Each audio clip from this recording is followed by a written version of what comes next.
I tried to run before the vows were spoken, but the city always knows where to find you. The air smelled like white roses and something colder, something I couldn't name. As I stood at the end of the aisle in a dress that didn't feel like mine, my fingers trembling just enough to make the silk whisper against my skin, while 50 pairs of unfamiliar eyes watched me like I was part of a transaction already completed, not a bride walking toward her future. And at the center of it all sat Adrian Volkov, the man I was being forced to marry, motionless in a custom-built wheelchair that probably cost more than my entire apartment back in Brooklyn. His posture perfectly straight, his hands resting calmly on the armrests as if carved from marble, untouched by nerves, untouched by doubt, untouched by anything human at all. And yet it wasn't the stillness that unsettled me. It was the way the room seemed to orbit around him, like every person here was waiting for something invisible, something unspoken, something that didn't match the story I'd been told about a broken man who couldn't even stand on his own, because broken men don't command silence without saying a word. Broken men don't make powerful people lower their voices when they pass. And broken men definitely don't look at you the way Adrian looked at me when I finally reached him. Like he had already decided the ending long before I ever stepped into this nightmare. My father's voice echoed faintly somewhere behind me, urging me forward, reminding me what was at stake. Debts, consequences, things I had never been allowed to fully understand. And I hated how small those words felt compared to the weight of the moment pressing down on my chest. The officiant began speaking, but I barely heard him. My attention locked on Adrian's eyes, dark, steady, watching me in a way that made my pulse trip over itself, because there was awareness there, sharp and calculating, not distant or dulled like I had expected. And for a second, just a second, I had the strangest thought that he wasn't as helpless as everyone believed, that there was something hidden beneath the surface, something carefully controlled. But then his gaze flickered, just slightly, and the thought slipped away like it didn't belong to me, like it had been planted and removed in the same breath. The ring was placed into my hand, heavier than it should have been, colder than it had any right to feel. And when I slid it onto his finger, his skin was warm, steady, alive in a way that sent a quiet ripple of unease through me. I told myself it was nothing, just nerves, just imagination, just the shock of being here at all. But then his fingers closed around mine, firm, deliberate, holding me there a second longer than necessary, and the smallest movement traveled up my arm like a signal I couldn't decode. His voice came low and controlled, close enough that only I could hear it. "Don't look so afraid," he murmured, and my breath caught, because there was no weakness in that tone, no hesitation, no trace of the man they said couldn't even stand. "You're exactly where you're supposed to be." And something in the way he said it made my stomach tighten, not like a warning, but like a realization arriving too late. Because in that moment, standing beside a man the world believed was powerless, I felt it for the first time, the quiet certainty that nothing about this marriage was accidental, and whatever role I thought I was forced into, I was already deeper in it than I understood. The reception felt less like a celebration and more like a quiet negotiation I was not allowed to hear. The kind where every smile carried weight, and every glance meant something I did not yet understand. And I realized quickly that no one was here to congratulate me. They were here to observe him, to measure him, to wait for something that never came.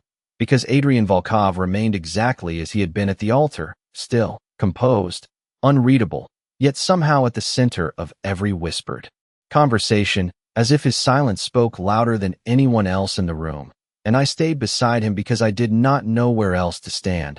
My new last name still foreign in my mind, my future already sealed in a way that made turning back feel impossible. The soft music, the polished marble floors, the quiet clink of glasses, all of it blurred together. Until the only thing that felt real was the way his presence pressed against my awareness, constant, deliberate, controlled. And I told myself again that he could not move, that everything I was feeling was just fear twisting into imagination, until the first crack appeared, subtle enough that I almost missed it. A man approached us, older, confident, the kind of confidence that usually belongs to people who do not ask permission. And yet when he reached Adrian, he paused, just slightly, just enough to show hesitation, his eyes flicking down to the wheelchair before returning to Adrian's face. And then he spoke, carefully, respectfully. like he was choosing each word with precision. "Congratulations," he said, but it did not sound like a celebration. It sounded like an acknowledgement, like he was confirming something rather than offering well wishes, and Adrian did not respond immediately. The silence stretching long enough to become uncomfortable, until finally his fingers shifted. Barely, almost imperceptibly, but I saw it. I know I saw it. A slight tightening, a controlled movement that should not have been possible, and my breath caught in my throat as I turned toward him, searching his face for confirmation. But there was nothing there except that same calm, distant expression, and then he spoke, his voice low, even, carrying just enough authority to quiet the space around us without effort. "You came," he said, and the man nodded quickly, too quickly, like he had been waiting for permission to exist in that moment. And something inside me shifted, a quiet realization that this dynamic, this invisible hierarchy, had nothing to do with a man who could not stand. It had everything to do with a man who did not need to. The conversation ended as quickly as it began, the man stepping away with a subtle dip of his head, and I felt it again. That strange imbalance between what I had been told and what I was seeing, because people do not defer to weakness. They do not lower themselves for someone who cannot command them. And yet every person in this room moved as if Adrian controlled the air they breathed, and I tried to steady myself, to ground my thoughts in logic, in facts, in the reality I had been given.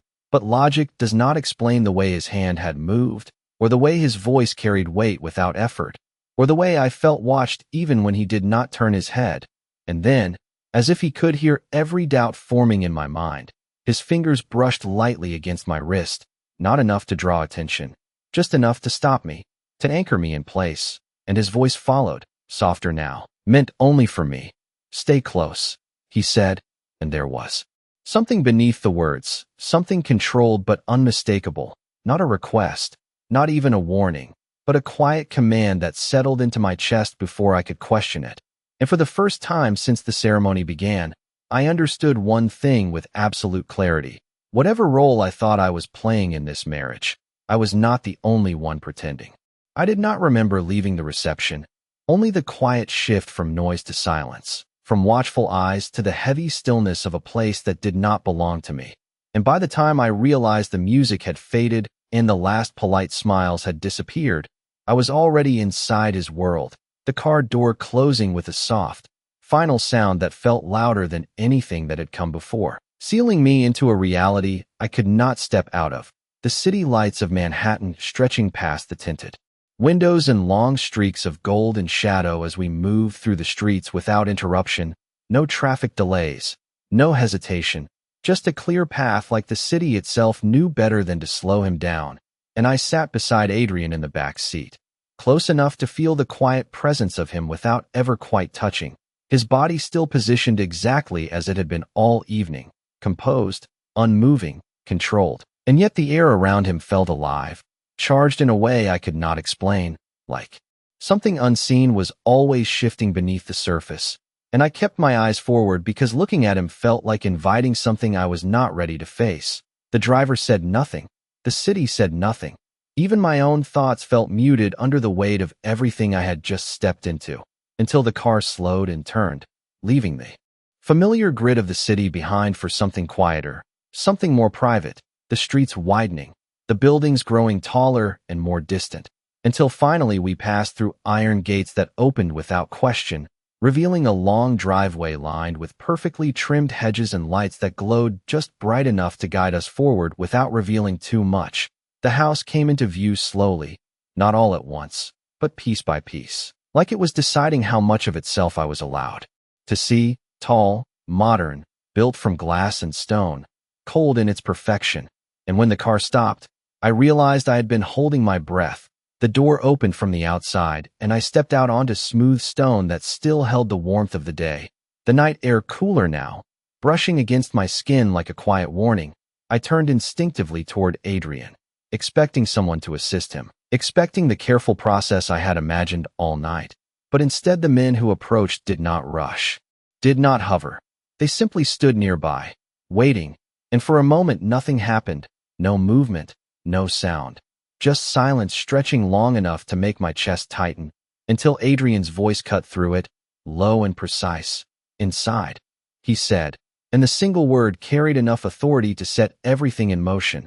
The doors opened, the staff moved, the house responded, and I followed because I did not know what else to do. Stepping into a space that felt more like a controlled environment than a home, everything in its place, everything intentional, everything watching, and I told myself again that he could not walk, that this was all just structure, just power built over time, just influence. But doubt had already taken root, growing quietly in the spaces between what I saw and what I was supposed to believe. And then it happened, so small that anyone else might have missed it, but I did not. I could not. As I moved a few steps ahead, my heel caught slightly against the edge of a rug, enough to throw me off balance, not enough to fall, just enough to make my body react instinctively. And before I could steady myself, I felt it, a hand, firm, controlled, catching my arm for just a second, just long enough to keep me upright. And my breath stopped as I turned sharply, my eyes locking onto his, searching for explanation, for denial, for anything that made sense. But Adrian was already still again, exactly as he had been, seated, composed, his hands resting where they should have been, as if nothing had happened at all, and the only proof that it had was the echo of that touch lingering against my skin, warm, deliberate, impossible to ignore, and his gaze held mine for a fraction of a second before shifting away, dismissing the moment like it had never existed. And that was when the truth began to settle in, slow and heavy, not fully formed but impossible to silence. Because men who cannot move do not catch you before you fall. And whatever story I had been given about Adrian Volkov, it was starting to break apart right in front of me. The moment his hand disappeared from my arm, the world felt slightly off balance, like I had stepped into a version of reality that did not follow its own rules anymore. And I stood there longer than I should have, staring at him, searching for any sign that what I felt had been real. But Adrian Volkov did not move, did not react, did not even acknowledge the shift that had just taken place between us. And that silence, that complete lack of explanation, unsettled me more than anything else could have, because it forced me to question my own senses, to doubt the one thing I had been certain of. And yet the warmth of his touch still lingered on my skin, too precise, too controlled to be imagined. "You should be careful." His voice broke through my thoughts, calm, measured, as if nothing unusual had happened, as if he had not just caught me with a strength that should not exist. And I swallowed, forcing my voice to stay steady. "I thought you could not move." The words came out, softer than I intended, not an accusation, not even a question, just a quiet observation that hung in the air between us. And for a second, just a second, something flickered in his eyes, something sharp and unreadable, before it vanished behind that same composed mask. "You think too much," he replied, and there was something almost amused in the way he said it, not dismissive, not defensive, just controlled, like he was choosing exactly how much truth I was allowed to hold. And I felt frustration rise beneath my confusion, because nothing about this made sense, not the way people responded to him, not the way the house moved at his command, not the way he had just touched me. And yet every time I tried to piece it together, he gave me just enough to question myself instead. "Someone should help you," I said, glancing briefly toward the staff who remained at a careful distance, waiting but never stepping forward unless called. And again, that faint shift in his expression, not irritation, not offense, something closer to quiet amusement. "If I need help, I will ask for it," he said, and the finality in his tone made it clear that the conversation was over, that whatever answers I thought I deserved were not something he intended to give freely. And then he turned his attention away from me entirely, dismissing me without a single movement, just a shift of focus that made me feel suddenly invisible in a space that had been built to contain me. A woman approached, thin, elegant, composed, her posture perfect as she stopped beside me. "Mrs. Volkov," she said gently, the title settling heavily on my shoulders. "Your room is prepared." And I hesitated, my eyes flicking back to Adrian one last time, searching for something, anything.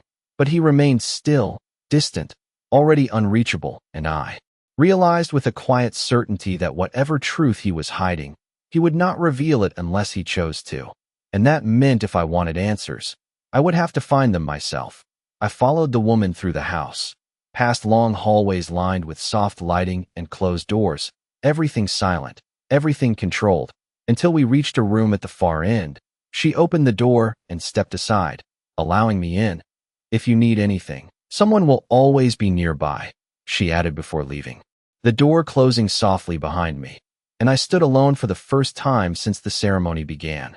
The room around me large, elegant, untouched, like it had been prepared for someone who did not yet exist, and I moved. Slowly, my fingers brushing against the surface of a dresser, grounding myself in something real, something solid, but my mind would not settle. It kept replaying that moment, that impossible, undeniable moment when his hand had caught mine, and I walked toward the window, looking out at the dark stretch of land beyond the estate, the quiet pressing in around me, until I caught it again, not movement, not sound, just a feeling, the unmistakable awareness of being watched. And when I turned back toward the door, my breath stilled, because I knew without seeing him, without hearing a single step, that somewhere in this house, Adrian Volkov was not as still as he wanted the world to believe. Sleep did not come easily. It hovered somewhere just out of reach, slipping away every time I closed my eyes, because the moment I let go, my mind replayed everything I had seen, everything I had felt, the impossible steadiness of his touch, the way his voice carried control without effort, the way the entire house seemed to respond to him without question, and I lay there staring at the ceiling, counting the seconds between my breaths like it might ground me in something real, something logical, but logic had already started to fracture, replaced by a quiet, persistent doubt that refused to be ignored. Sometime past midnight, I sat up, the silence in the room too heavy, too complete, like the walls themselves were listening, and I told myself I just needed water, just needed to move, to remind myself that I was not trapped, that I still had control over something, even if it was something small. The hallway outside my room was dimly lit, soft golden lights embedded into the walls casting long shadows across the floor, and I moved slowly, carefully, my bare feet silent against the polished surface, every step measured, every breath controlled, because something in me knew this was not a house where you wandered without being noticed, and yet I kept going, drawn forward by a need I could not fully explain. I passed closed doors, each one identical, each one concealing something I was not meant to see, until I reached the main living area, the space from earlier now, empty, stripped of the quiet tension that had filled it before, but not of its presence, because even without people, the room still felt occupied, still felt aware, and that was when I saw it, the wheelchair, positioned near the window, exactly where it had been when we arrived, untouched, unmoved, and for a moment, everything inside me went still, because if it was here, if it had not moved, then that meant something I was not ready to name yet. I took a step closer, then another, my heartbeat, steady but loud in the silence, and I reached out slowly, my fingers brushing against the armrest, grounding myself in its solid, unmoving presence. This was real. This was what I had been told. This was the truth everyone else seemed to accept without question. But then why did it feel like a lie? Why did it feel staged, placed here deliberately, like a prop in a story I was only beginning to understand? I pulled my hand back, my mind racing now, piecing together moments, fragments, the way he had caught me, the way his fingers had tightened, the way no one ever actually helped him move. They only waited, always waited, as if they already knew he did not need it. A soft sound broke through my thoughts, so faint I almost missed it, the quiet shift of something behind me, and my entire body tensed as I turned slowly, my breath held without realizing it. The room behind me was empty, the hallway stretching back into shadow, silent, still, but the feeling remained, that same unmistakable awareness that I was not alone, that I had never been alone. And then I noticed it, the smallest detail, something so subtle it could have been nothing, except it was not, the reflection in the window, faint, distorted by the glass, but clear enough for me to see that I was not the only one standing there, a figure just behind me, still, silent, watching, and before I could turn, before I could react, his voice came low and controlled from directly behind me, close enough that I felt it more, then heard it. "You should not be wandering at night," Adrian said, and my heart stuttered because there was no distance in that voice, no separation, No space for doubt. Only certainty. Only presence. Only. The undeniable truth that the man everyone believed could not stand was now standing close enough to feel my breath. And I realized then that whatever game he was playing, whatever illusion he had built around himself, I had just stepped too far inside it to pretend I did not see. My breath stopped the moment his voice reached me, because it was not coming from across the room, not from the chair by the window, but from directly behind me, close enough that I could feel the warmth of it against my skin, and for a second I could not move, could not think, every instinct caught between turning around and pretending I had heard nothing at all. But pretending was no longer an option, not after what I had seen, not after what I had felt. Slowly, carefully, I turned, and there he was, Adrian Volkov, standing, not perfectly relaxed, not careless, but balanced, controlled, real, his posture straight, his presence even more imposing now that nothing separated him from the space around him, and the world tilted in a quiet, irreversible way because everything I had been told collapsed in that single moment. You are not. The words failed me before they could fully form, my voice barely above a whisper as I stared at him, searching for some explanation that would make this make sense. But Adrian did not rush to fill the silence. He simply watched me, his gaze steady, measuring, as if he had been expecting this moment from the beginning, as if I had just stepped exactly where he knew I would. Careful, he said softly, not unkind, but not gentle either, just controlled. You are about to say something you cannot take back. And that only made the truth press harder against my chest, because there was no denial in his voice, no attempt to correct me, only a quiet warning that whatever came next would change everything.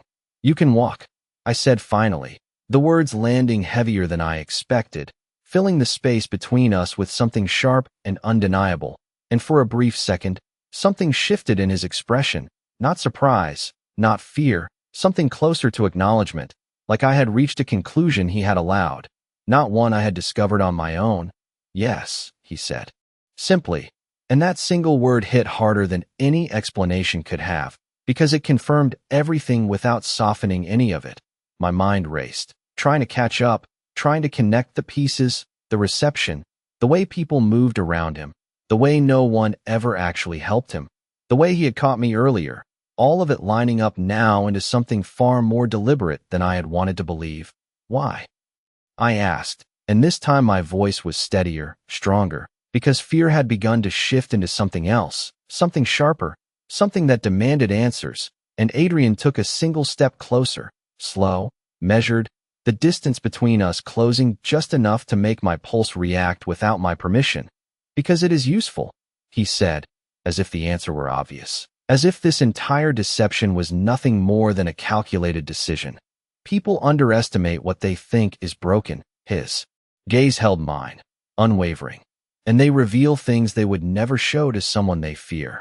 The logic was cold, precise, undeniable, and I felt a chill settle beneath my skin as I realized the extent of what he had built around himself.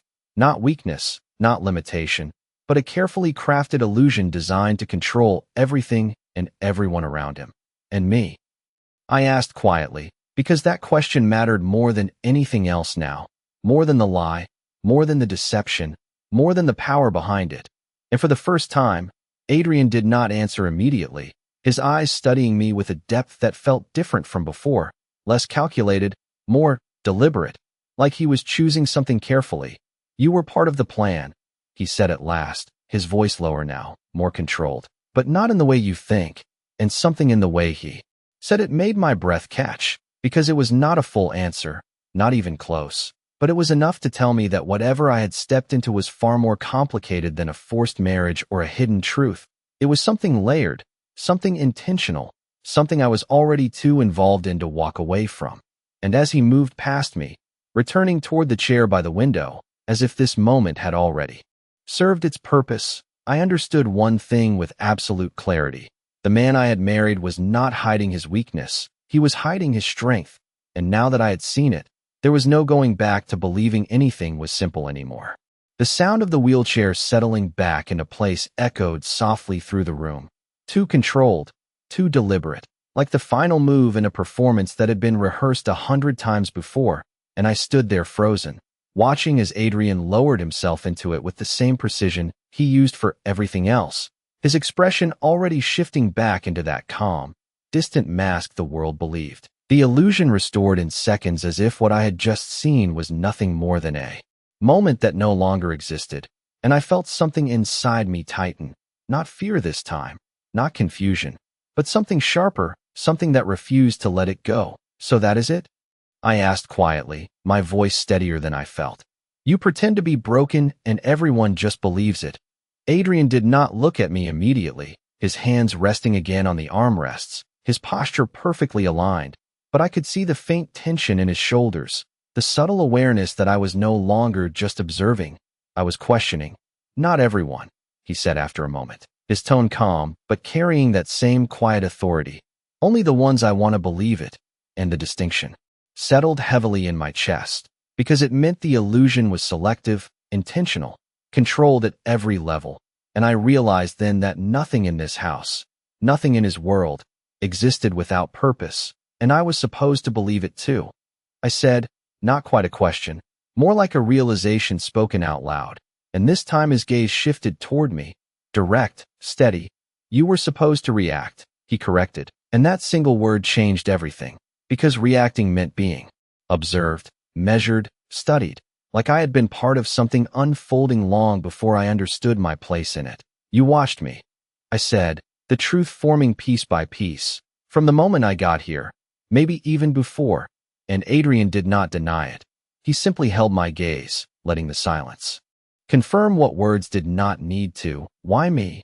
The question came out softer now, not because it mattered less, but because it mattered more. And for the first time since I had known him, Adrian's expression shifted in a way that was not entirely controlled, not entirely calculated, something subtle, something almost human. Because you were necessary, he said, but there was a pause before the words, a hesitation so slight it could have been nothing, except I felt it, I noticed it, and that made my pulse quicken, because necessary was not the same as random. It meant there was a reason, a connection, something I did not yet see. Necessary for what? I pressed, taking a step closer without realizing it, drawn into the space between us despite everything telling me to keep my distance, and Adrian leaned back slightly. The movement small but deliberate, re-establishing control over the moment. For something that is not finished yet, he said, his voice lower now, more controlled, and that answer did not satisfy me. It only deepened the questions, because unfinished meant ongoing, meant I was still inside it, still part of something that had not reached its end.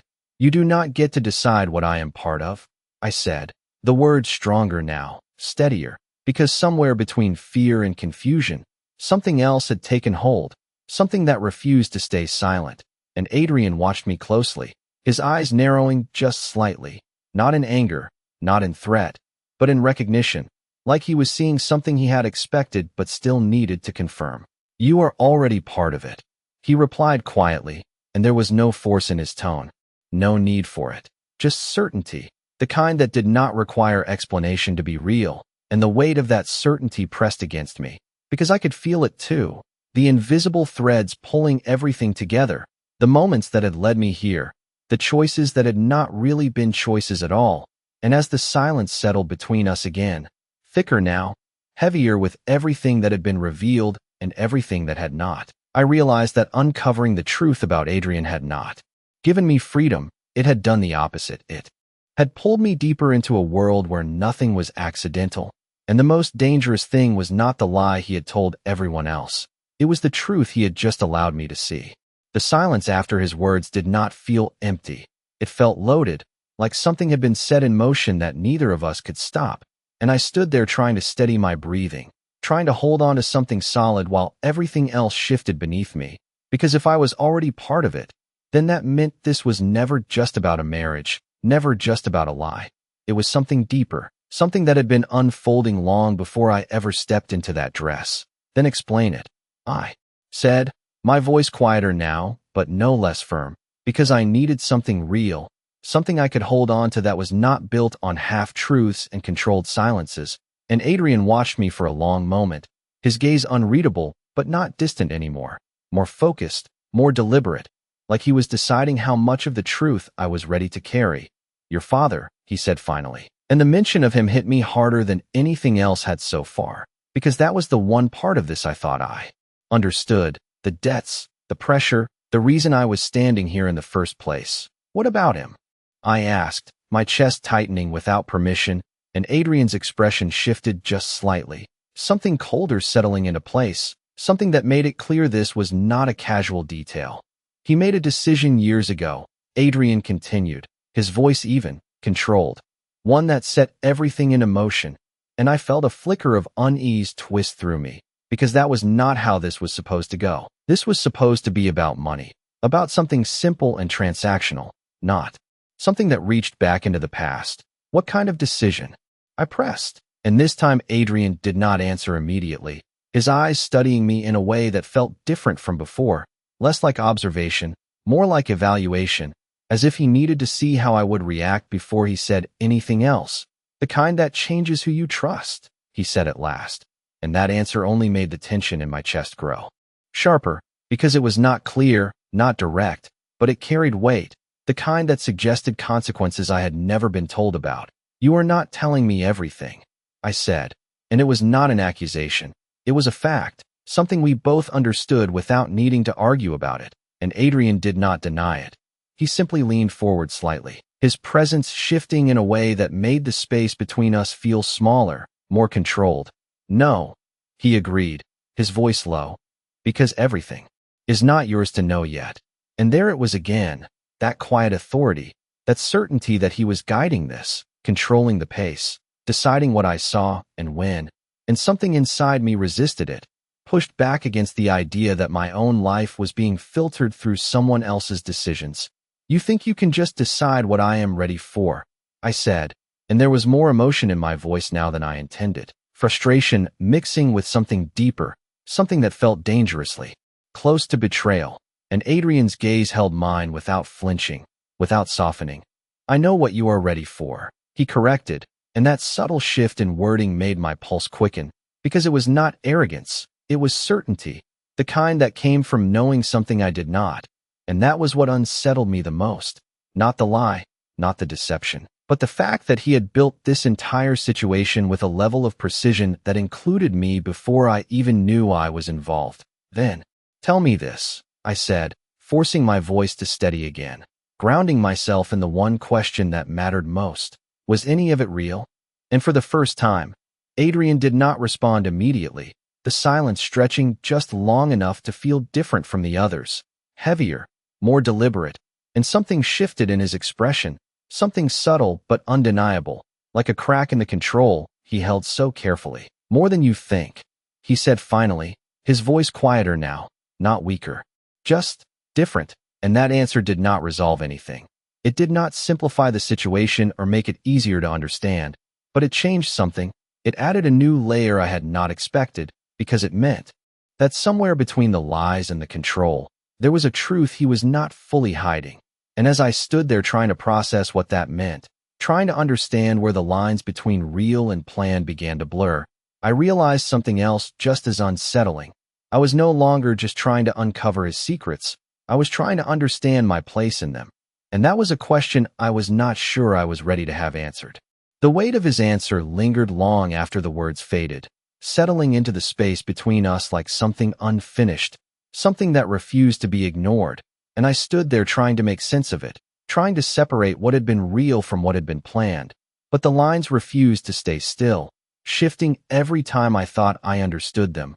"More than I think," I repeated quietly, the words feeling heavier now, because they meant there had been truth in this, somewhere, hidden, beneath everything else. And that was the part that unsettled me the most, not the lie, not the control, but the possibility that something genuine had existed alongside it. "You expect me to believe that," I said, my voice steadier than I felt. But Adrian did not react the way I expected. He did not defend himself, did not argue. He simply watched me, his gaze calm, deliberate, like he had already anticipated every question I could ask. "I expect you to understand it eventually," he replied. And there was no force in his tone, no urgency, just quiet certainty. And that certainty made something in my chest tighten, because it meant he was not trying to convince me. He was waiting for me to reach the conclusion on my own, and that realization shifted something inside me, because it meant this was not about proving anything. It was about control, about timing, about revealing only what was necessary when it served him. "You keep saying I am part of this," I said, stepping back slightly, needing space even if it was only a few inches. "But you still have not told me what that actually means." And for a moment, Adrian did not move, did not speak, his expression unreadable, but something in his eyes sharpened, something that felt like a decision being made. "It means," he said slowly, his voice lower now, more deliberate, "that what your father started, I intend to finish." And the words landed with a quiet finality that made my breath catch, because this was the first time he had said something clear, something direct, and it carried a weight I could not ignore. "Finish what?" I asked, my voice barely above a whisper now, not because I was afraid, but because I could feel the answer coming, could feel it shifting everything. Before it was even spoken, and Adrian's gaze held mine, steady, unwavering. "A mistake," he said simply, and the simplicity of it made it more unsettling, because mistakes can be corrected, undone, erased, and I did not know where I fit into that, whether I was part of the correction or something that would be erased along with it. "And me?" I asked again, because that question had not gone away. It had only grown sharper with everything he revealed. "What happens to me when you are done?" And this time, Adrian did not look away, did not deflect, did not hide behind half answers. He studied me for a long moment, his expression shifting in that subtle way I was beginning to recognize, something controlled but not entirely distant, something that almost resembled honesty. "That depends," he said, and my pulse quickened despite myself, because those two words carried more weight than any explanation could have. "On what?" I pressed, because I needed to hear it, needed to understand the terms of something I had never agreed to, and Adrian leaned forward slightly, closing the distance just enough to make the air between us feel charged again. "On whether you decide to stand beside me," he said quietly, "or against me." And the choice settled between us, not forced, not demanded, but undeniably real, and I realized then that this was the first time he had given me anything that resembled control, not over the situation, not over the past, but over what came next, and that made it more dangerous, not less. Because it meant whatever happened would not just be something done to me. It would be something I chose to be part of. And as I stood there looking at him, trying to understand the man behind the illusion, the truth behind the plan, I felt something shift inside me. Not acceptance, not trust, but awareness, the kind that comes when you realize there is no safe distance left to retreat to, only a path forward you do not fully understand. And Adrian watched me with that same steady gaze, waiting, not pushing, not rushing, just waiting for me to take a step I was not sure I was ready to take. And in that moment, I understood one thing with absolute clarity. This was never just about uncovering his secret. It was about deciding whether I would become part of it.